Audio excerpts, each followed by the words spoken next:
ঘোষণা রাখার জন্য সবাই করতালি দিয়ে ওনাকে অভিনন্দন জানাবেন।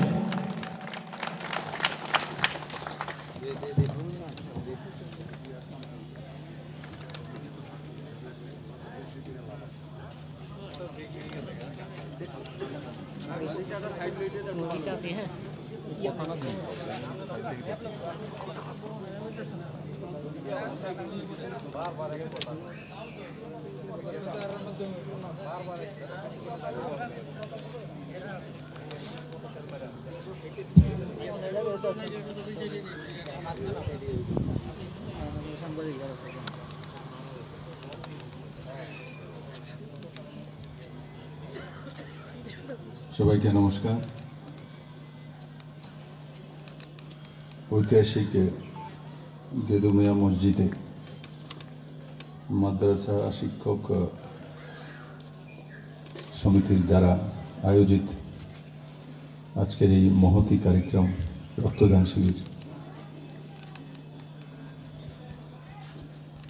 এই কার্যক্রমে উপস্থিত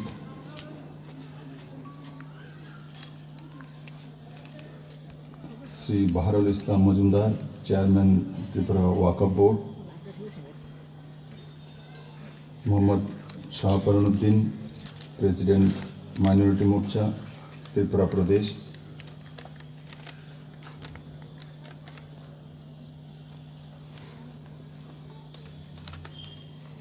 আব্দুল আলিম, প্রেসিডেন্ট অল ত্রিপুরা মাদ্রাসা টিচার্স অ্যাসোসিয়েশন, উপস্থিত সমস্ত মাদ্রাসা শিক্ষক ভাইয়েরা, বোনেরা, অন্যান্য সুধীজন, মিডিয়ার বন্ধুরা, রক্তদান আমাদের এই সুন্দরী ত্রিপুরা রাজ্যে বহুকাল যাবৎ রাজ্যের প্রত্যেকটি প্রান্তে, গ্রামে হোক, শহরে হোক, পাহাড়ে হোক, আমরা এই মহৎ দানে অংশগ্রহণ করি স্বতঃস্ফূর্তভাবে। বিভিন্ন অর্গানাইজেশন, ক্লাব, এনজিওস, রাজনৈতিক দল, বিভিন্ন অফিসের কর্মরত যে কর্মচারী, আধা সামরিক বাহিনী, পুলিশ, সবাই এই দানের মধ্যে আমরা এগিয়ে আসি। আজকের এই দিনটিও অত্যন্ত প্রশংসনীয় এবং ঐতিহাসিক দিন। এত বড় মাত্রায় সমস্ত মাদ্রাসা শিক্ষকরা ত্রিপুরার বিভিন্ন প্রান্ত থেকে এসে আপনারা সকাল থেকে রক্তদান করে চলছেন। আর এমন একটা সময় রক্তদান করছেন যখন পুরো দুনিয়াতে এক প্যান্ডেমিক চলছে। আমরা কোভিড-19 অতিমারির মধ্যে দিয়ে আমাদের সর্বাঙ্গীন জীবন সেটা অতিবাহিত করছি। অনেক লোকের প্রাণ ত্রিপুরা রাজ্য গিয়েছে, ভারতবর্ষের বিভিন্ন প্রান্তে, দুনিয়াতে। তো তার মধ্যে দিয়েও ত্রিপুরার মানুষ স্বতঃস্ফূর্তভাবে মাননীয় প্রধানমন্ত্রীজির আপিল, তাকে সাড়া দিয়ে সে জনতার কারফিউ হোক, লকডাউন হোক, আনলক হোক, সেগুলোকে মান্যতা রেখে আমরা আজকে করোনার সঙ্গে মোকাবেলা করতে শিখেছি। সোশ্যাল ডিস্টেন্সিং মেনটেন করা, মাস্ক পরা, স্যানিটাইজার ইউজ করা, নিট অ্যান্ড ক্লিন থাকা, সেগুলো আমাদের জীবন চর্চা হয়ে উঠেছে। সেটা আমাদের স্বভাবেরও পরিবর্তন হয়েছে, চাল, চরিত্র, চেহারারও পরিবর্তন করেছে। আর ত্রিপুরা রাজ্যে যখন একটি মাত্র ভেন্টিলেটর ছিল জিবি হসপিটালে, এখন প্রায় 100-র কাছাকাছি। সে N95 মাস্ক হোক, 3 লেয়ার মাস্ক হোক, সেলফ হেল্প গ্রুপের বোনেরা দ্বারা বানানো মাস্ক হোক, ত্রিপুরাতে পর্যাপ্ত মাস্ক গ্রামে গঞ্জে শহরে হসপিটালে সব জায়গায়, যেগুলোর সঙ্গে আমরা পরিচিত ছিলাম না। প্রথম যখন মাস্কের বিষয়ে নাম এসছে তো অনেকে সেটা কি, N95 কি, আজকে আমরা সবাই সেগুলো জানি। আমরা হোম আইসোলেশনে থাকতে শিখে গেছি। একসময় এমনও হয়েছে কেউ বাইরে থেকে এসছে তো গ্রামে তাকে ঢুকতে দিচ্ছে না, বাড়িতে থাকতে দিচ্ছে না, নিজের বাড়িতে। কেন? ও করোনা নিয়ে এসছে, ছোট ছোঁয়াত হয়ে যাবে, হাওয়াতে করোনা চলে আসবে, থুতু ফেললে করোনা হয়ে যাবে। কত কিছুর মধ্যে দিয়ে আমাদেরকে যেতে হয়েছে। প্রথম করোনা পজিটিভ কেস যখন উদয়পুর থেকে এক কর্মকার বোন জিবি হসপিটালে এসছে, পুরো জিবি হসপিটালের বাজার পর্যন্ত খালি হয়ে গেছে, লোকজন নেই। নিজের আত্মীয় স্বজন, নিজের পরমাত্মীয় যদি মৃত্যু হয় আর সে যদি করোনা পজিটিভ থাকে, তাকে দেহ সংস্কারের জন্য তো বাধা দিচ্ছে, তার ছেলে মেয়ে পর্যন্ত এগিয়ে আসছে না। সেই দিনগুলি আমরা দেখেছি। আর এখন আমরা হোম আইসোলেশনে থাকি। যেখানে আমরা সেন্টারগুলি বানিয়েছি সবগুলো সেন্টার এখন খালি হয়ে গেছে। জিবি হসপিটালে 16 বা 17 জন আছে, সমস্ত কিছু স্বাভাবিক হয়ে আসছে। একসময় পজিটিভিটি রেট 21% ছিল ত্রিপুরাতে, এখন পজিটিভিটি রেট 1.29%। কালকেই বাংলাদেশের মাননীয় প্রধানমন্ত্রীর সঙ্গে আমার টেলিফোনে কথা হচ্ছিল। আমি যে কোনো বিষয়ে অনেক সময় ত্রিপুরার কোনো দরকার হলে সিধা ওনাকে টেলিফোন করি, উনি সাড়া দেন। আমি ওনাকে কালকে আহ্বান করেছিলাম, বিভিন্ন বিষয়ে কথা হচ্ছিল, তো করোনার বিষয়ে কথা হচ্ছে, বলে আপনার এখানে কি পরিস্থিতি আছে? তাই আমি বললো 1.29% পজিটিভিটি রেট, রিকভারি রেট 98%। বলে খুব ভালো, খুব ভালো। কিভাবে করেছেন? তাই আমি ওনাকে বললাম।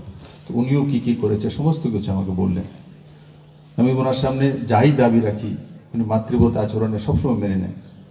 আমি ওনাকে বললাম, মৈত্রী সেতুটা তো হয়ে যাবে, ডিসেম্বরে কমপ্লিট হবে, তো কক্সবাজার পর্যন্ত যাতে ত্রিপুরার সমস্ত টুরিস্টরা যেতে পারে তার জন্য ইজি টু পাসপোর্টের ব্যবস্থা, স্ট্যাম্প লাগিয়ে করার ব্যবস্থা যদি আপনি করে দেন। বলবো একদম করে দেব, আপনি পাঠান, এক্সটার্নাল অ্যাফেয়ার্স মিনিস্ট্রির মাধ্যমে আমরা করে দেব। আসুক না ত্রিপুরা মানুষ, কক্সবাজার দেখুক, ঘুরুক। তো এমন একজন প্রধানমন্ত্রী আমাদের পার্শ্ববর্তী রাষ্ট্রে রয়েছে, যিনি আমাদের দেশের প্রধানমন্ত্রী না হয়েও ত্রিপুরার প্রতি বিশেষ করে সে মাতৃবত আচরণ করেন। আজ পর্যন্ত আমি বাংলাদেশের প্রধানমন্ত্রীর কাছ থেকে, শেখ হাসিনা মহোদয়ের কাছ থেকে যা যা চেয়েছি সবকিছু পেয়েছি। যা যা চেয়েছি, সাবরুমের জল লাগবে দিয়ে দিয়েছে, মৈত্রী সেতু তার মধ্যে করতে হবে, ওইদিকে রোড করতে হবে, তাও দিয়ে দিয়েছে। গোমতী দিয়ে রোড, প্রোটোকল রোড হতে হবে, দিয়ে দিয়েছে। চিটাগাং বন্দরগাহ খুলে দিন, দিয়ে দিয়েছে। বাংলাদেশের উপর দিয়ে ট্রাকে মাল আসবে, তাও দিয়ে দিয়েছে। আজ পর্যন্ত ত্রিপুরা রাজ্যের ডেভেলপমেন্টের জন্য যা যা ওনাকে বলা হয়েছে সবগুলো উনি কাজ করেছেন। আর একটা কথা আমাকে বলেন যে 71-এর যুদ্ধের সময় ত্রিপুরার মানুষ আমাদের জাতির জনকে সাথ দিয়েছিল। উনি বলেন না যে আমার বাবা জাতির জনকে সাথ দিয়েছিল। ত্রিপুরার মাটি বাংলার স্বাধীনতার সময় পাশে দাঁড়িয়েছিল, বাংলাদেশ কোনোদিনই বলবে না। তো এমন একটা মাতৃবত মহিলা পার্শ্ববর্তী রাষ্ট্রের প্রধানমন্ত্রী, তাতে নিশ্চিত ত্রিপুরার লাভ হচ্ছে। বন্ধুরা, এই করোনার মধ্যে দিয়ে ত্রিপুরার ইকোনমি কোনো জায়গায় পিছিয়ে যায়নি। বহু রাজ্যের মধ্যে, বড় বড় রাজ্যের মধ্যে বেতনে কাট হয়েছে, বিভিন্ন জায়গাতে পয়সা কাটা হয়েছে, কিন্তু ত্রিপুরা রাজ্যে সেটা হয়নি।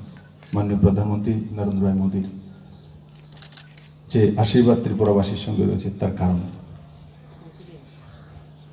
বন্ধুরা, মাদ্রাসা শিক্ষক সমিতির যারা নেতৃত্ব রয়েছেন আগেও আমার সঙ্গে মন্ত্রণালয়ে দেখা করেছিলেন।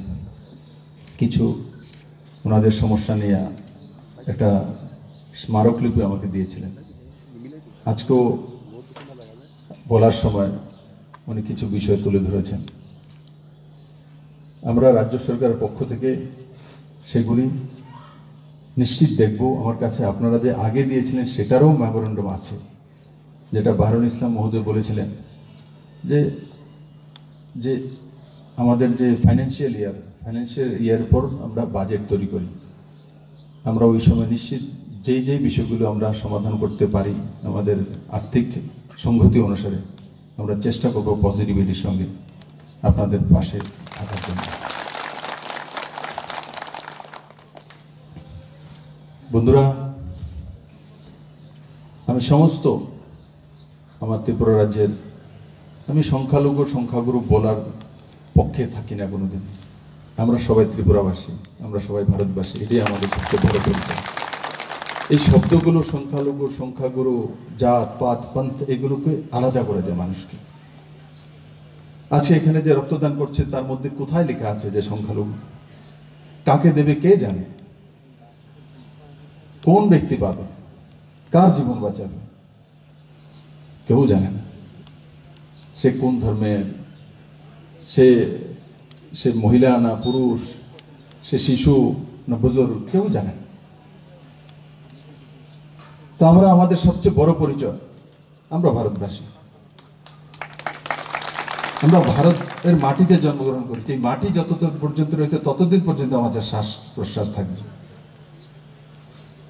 আজকে দেশের প্রিয় প্রধানমন্ত্রী সে জাত পাত পন্থের ঊর্ধ্বে উঠে সে কাজ করতে সক্ষম হয়েছে। একবার কল্পনা করে দেখুন, উত্তরপ্রদেশে ইলেকশন হয়েছিল, সবাই ভাবতো উত্তরপ্রদেশে তো জাত পাত পন্থের ইলেকশন হয়, বিহারে তো জাত পাত পন্থের ইলেকশন হয়, তাছাড়া রাজনীতি হয় না। উত্তরপ্রদেশ ইলেকশনে মাননীয় প্রধানমন্ত্রীজি ডেভেলপমেন্টের ইস্যু নিয়ে গেছেন, রোজগারের ইস্যু নিয়ে গেছেন, মানুষ একতরফা মোদিজিকে ভোট দিয়েছে। বিহার ইলেকশনে সমস্ত মিডিয়াগুলো অ্যাসেসমেন্ট করেছিল যে বিহারে বিজেপি আর নীতিশ কুমারের সরকার করবে না। কি হয়েছে তার পরিণাম? মানুষ মোদিজির সঙ্গে দাঁড়িয়েছে, ডেভেলপমেন্টের ইস্যুর সঙ্গে দাঁড়িয়েছে। এমনকি অপোজিশনে যে ছিল লালু প্রসাদ ছেলে, ওনারও ইস্যু ছিল ডেভেলপমেন্ট, ওনারও ইস্যু ছিল রোজগার, ওনার ইস্যু জাতপাত ছিল না। বিহারের রাজনীতি পরিবর্তন হয়ে গেছে। নরেন্দ্র ভাই মোদী রাজনীতির পরিভাষাই চেঞ্জ করে দিয়েছে। যারা ডেভেলপমেন্টের সঙ্গে থাকবে, যারা রোজগারের সঙ্গে থাকবে, তাদের সঙ্গেই রাজনীতি করা সম্ভব হবে। তিন তালাক কথাটা মনে আসলে দুঃখ হয়।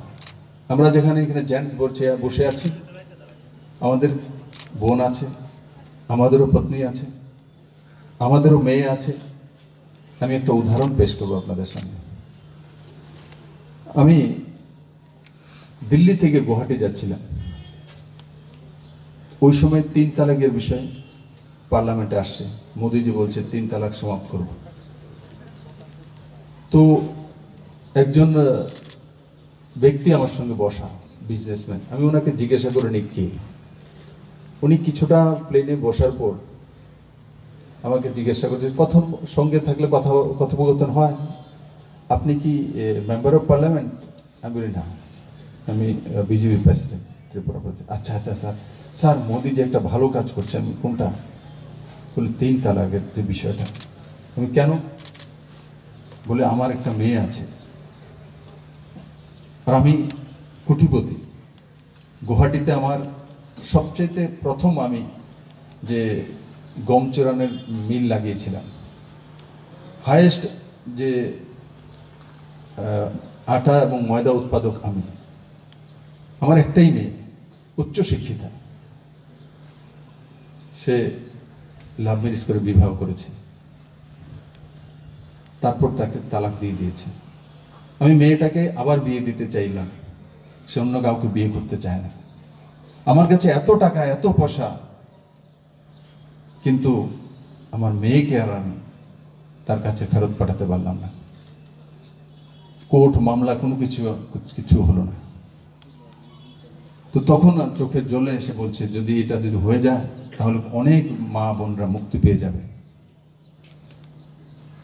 আজকে মোদিজি সেই কাজটা করেছে। মানুষ অনেক সময় বলতো বলে এটা সংখ্যালঘু ভোট ব্যাংকের লোকসান হয়ে যাবে। মোদিজি ভোট ব্যাংকের দিকে তাকায়নি, কারণ মোদিজি ভারতবাসীকে ভোট চায়, সংখ্যালঘুর ভোট চায় না, ভারতবাসীর ভোট চায়। সংখ্যাগুরু শব্দ থেকে মোদিজি ভারতবাসীকে মুক্তি দিতে চায়। তো সেই দিশাতে নরেন্দ্র মোদী কাজ করছে, ডেভেলপমেন্টকে সামনে রেখে। আমাদের যত বেশি উন্নয়ন হবে, আমাদের ছেলে মেয়ে পড়াশোনায়, একজন বাহরুল ইসলাম কেন, একজনই সারা ত্রিপুরা রাজ্যে সায়েন্টিস্ট কেন তৈরি হয়েছে। আমি বিধানসভা ইলেকশনে যখন উনি প্রার্থী হয়েছিলেন বক্সনগরে, আমি গিয়েছিলাম 2-3টা জনসভাতে, আমি জনতার সামনে আপিল করেছিলাম বলে বাহরুল ইসলাম মহোদয়, ওনার বাবাও মন্ত্রী ছিলেন একসময়, ওটা ছেড়ে দিন, কিন্তু উনি একজন এই সমাজের মধ্যে সবচেয়ে সুশিক্ষিত সায়েন্টিস্ট লোক, আপনারা ওনাকে জিতিয়ে দিন, সরকার হলে ওনাকে মন্ত্রী বানাবো। একটাই কমিটমেন্ট করেছিলাম। কিন্তু ওই সময় ভাগ্য বিধাতা, জনতা সর্বোপরি, যেটা জনতা রায় দিয়েছে ভারতীয় জনতা পার্টি এবং বাহরুল ইসলাম সেটাই মেনে নিয়েছে। যেটা পেয়েছি সেটাও তো আশীর্বাদ পেয়েছি, কম ভোট তো পাইনি। সেকেন্ড পজিশনে বাহরুল ইসলামই তো ছিল, এবার দেয়নি, আগামীবার দেবে। তো নিরাশ হওয়ার কোনো কিছু না।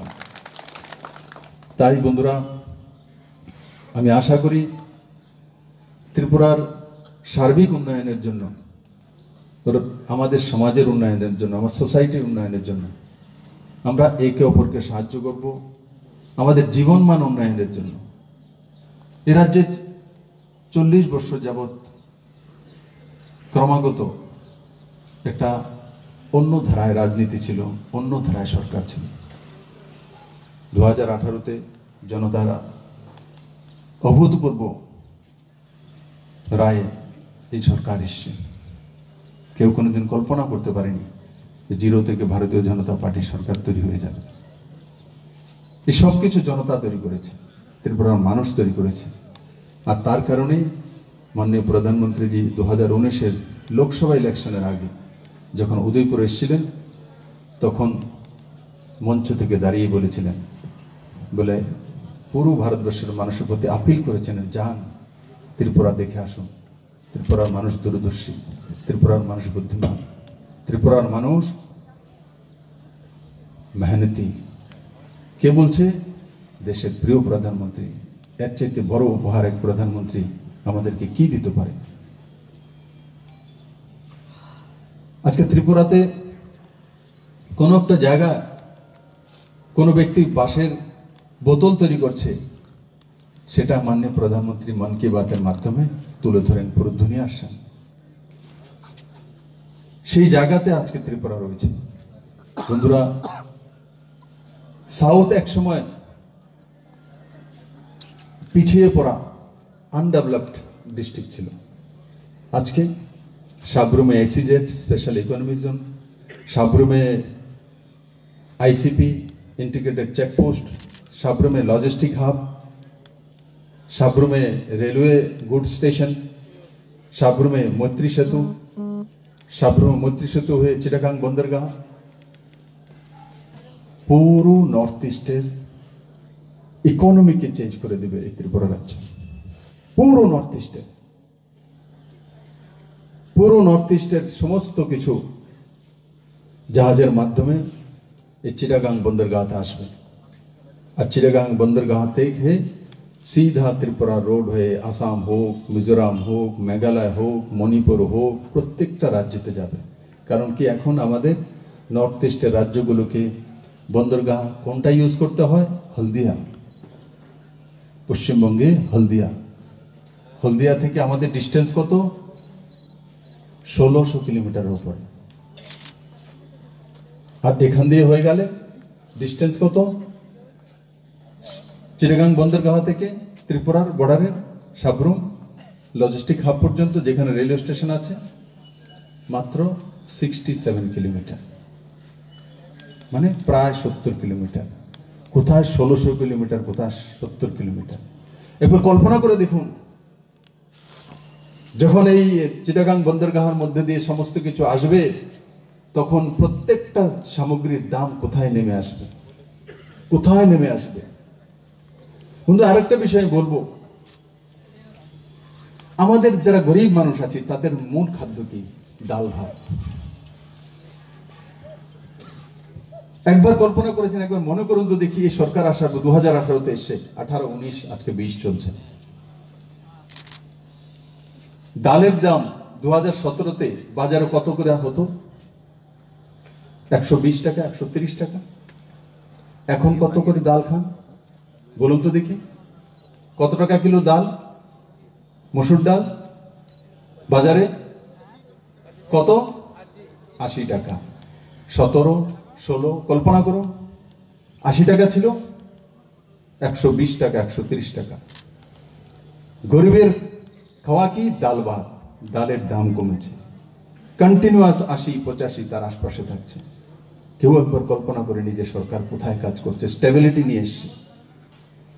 ভাত চাউলের দাম বেড়েছে, এমএসপি দিয়েছি, এফসি এর মাধ্যমে গরিব কৃষকরা, কৃষকের মধ্যে আপনারা যারা বসে আছেন, আপনারা সবচেয়ে বেশি মেহনতি, আপনারা কৃষক বেশি খেতে যান।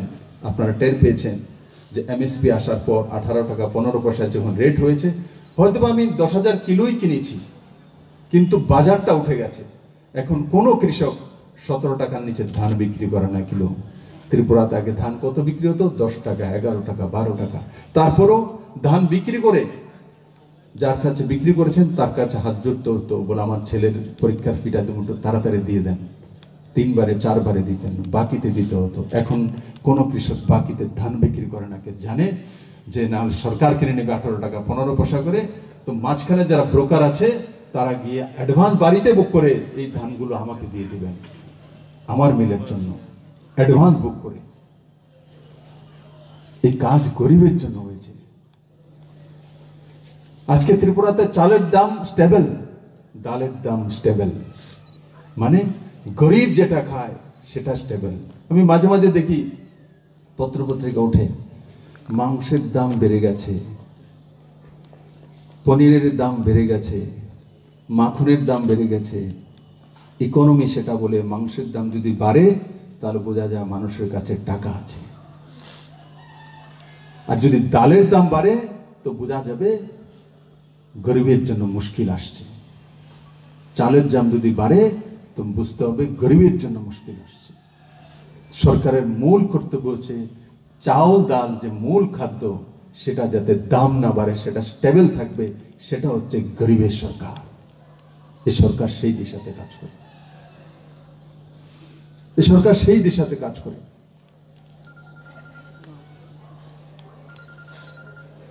বন্ধুরা, নরেন্দ্র ভাই মোদী সরকার আসার পর ত্রিপুরার প্রতিটা ক্ষেত্রে আমূল পরিবর্তন আসছে। একদিকে যেমন ডাল চালের দাম স্টেবল হয়ে আছে, অন্যদিকে ত্রিপুরাতে ইনফ্রাস্ট্রাকচারাল ডেভেলপমেন্ট হচ্ছে। এখন ত্রিপুরাতে গ্রামে গঞ্জে অনেক রাস্তাঘাট খারাপ আছে, আমি জানি, পত্রপত্রিকা দেখি, আমার কাছে রিপোর্ট আসে। সবগুলোর রাস্তার লগভগ টেন্ডার শুরু হয়ে গেছে। আগামী 2022-এর মধ্যে ত্রিপুরার সমস্ত রোড কমপ্লিট হয়ে যাবে, কোনো গ্রামের রোড খারাপ থাকবে না। তার জন্য ত্রিপুরা সরকার বাজেট তৈরি করেছে। 2000 কোটি টাকার অতিরিক্ত বাজেট তৈরি করে রোডের জন্য এডিবির কাছে পাঠানো হয়েছে। সেখান থেকে এনে ত্রিপুরার রোড করা হবে। কি নাম দিয়ে? মুখ্যমন্ত্রী গ্রাম সড়ক যোজনা। এখন প্রধানমন্ত্রী গ্রাম সড়ক যোজনার মাধ্যমে তো সেন্ট্রাল স্কিম আছেই, সে তো হচ্ছেই, কিন্তু মুখ্যমন্ত্রী গ্রাম সড়ক যোজনার মাধ্যমে 2000 কোটি টাকা ত্রিপুরাতে গ্রামের মধ্যে খরচা করব, সে সিদ্ধান্ত ত্রিপুরা সরকার নিয়ে নিয়েছে। আমি জানি আমাকে অনেক সময় বলে, স্যার আমার গাড়িটা ডেলি খারাপ হয়ে যায়, কেন? রোডটা খারাপ গ্রামের মধ্যে। আমি সব জানি, কিন্তু একদিনে সেই রোডটা ঠিক করতে পারবো না, কারণ পুরনো সরকার থাকতে কিছু সেন্ট্রাল এজেন্সি ছিল, তাদেরকে দিয়েছিল সেই কাজগুলো তার মধ্যে ঘাপলাবাজি হয়েছে। গ্রামের রোডগুলোর মধ্যে কেউ দেখতে যায় না, কাজ না করে 80% বিল নিয়ে চলে গেছে। এখন সেগুলো যদি ত্রিপুরা সরকার হ্যান্ডওভার নিতে চায় সেই এজেন্সির কাছ থেকে, তো দেখা যায় যে 20% পয়সা দিচ্ছে। তো পিডব্লিউডিকে আবার পয়সা লাগাতে হচ্ছে। হয়তো 2011-র কাজ, 2012-র কাজ এখন 2020 তার শিডিউল বেড়ে যাচ্ছে। 30 লক্ষ টাকার কাজ 3 কোটি টাকা হয়ে যাচ্ছে। সেই কাজগুলো যদি ওই সময় সঠিকভাবে হতো, সঠিকভাবে তার পর্যবেক্ষণ হতো, নিরীক্ষণ হতো, তাহলে এই দিন আসতো না বন্ধু। প্রধানমন্ত্রী গ্রাম সড়ক যোজনার মধ্যে 5 বছরের মেইনটেনেন্স রয়েছে, তাহলে কাজগুলি এমন কেন হলো? দেখার জন্য কোনো ব্যক্তি নেই। অ্যাডভান্স টাকা তুলে লুটোপুটি খাওয়া না। কত ইনকোয়ারি করব, কোথায় যাব? ইনকোয়ারি করব না মানুষের জন্য কাজ করব? তার জন্য সরকার এখন কাজ করার সিদ্ধান্ত নিয়েছে যে না, যা হয়েছে হয়েছে, আগে কাজ করো, ত্রিপুরাকে ডেভেলপ করো, ত্রিপুরাকে তৈরি করো। কোনোদিন ত্রিপুরার মানুষ ভেবেছে যে ফ্রিতে নিজের বাড়ির মধ্যে জলের নল চলে যাবে? অটল জলধারা মিশনের মাধ্যমে 2018 ডিসেম্বর থেকে ডিক্লেয়ার করে দেওয়া হয়েছে যে ত্রিপুরার প্রত্যেকটি মানুষের বাড়ি, শহর হোক গ্রামে হোক, ফ্রিতে জলের কানেকশন দেওয়া হবে। ফ্রিতে। আগে জলের কানেকশনের জন্য নেতা, নেত্রী, কাউন্সিলর, এমএলএ তার কাছে যেতে হতো, ফর্ম ফিল আপ করতে হবে, পয়সা জমা করতে হবে, ধাক্কা খেতে হবে। তারপর আজকে অটল জলধারা মিশনের মাধ্যমে সরকার তয় করে রেখেছে যে 2022 ডিসেম্বরের মধ্যে ত্রিপুরার প্রত্যেকটি বাড়িতে ফ্রিতে জলের নল পৌঁছে দেওয়া, তার ব্যবস্থাই সরকার করছে। একদিকে যেমন জল পৌঁছে দেওয়া, একদিকে ডালের দাম স্থির রাখা, একদিকে চালের দাম স্থির রাখা, একদিকে এফসিআই এর মাধ্যমে প্রকিউরমেন্ট করার পর যে চাষিদের রোজগার বৃদ্ধি, আর একদিকে যেই চাষিদের কাছে জমিন নেই,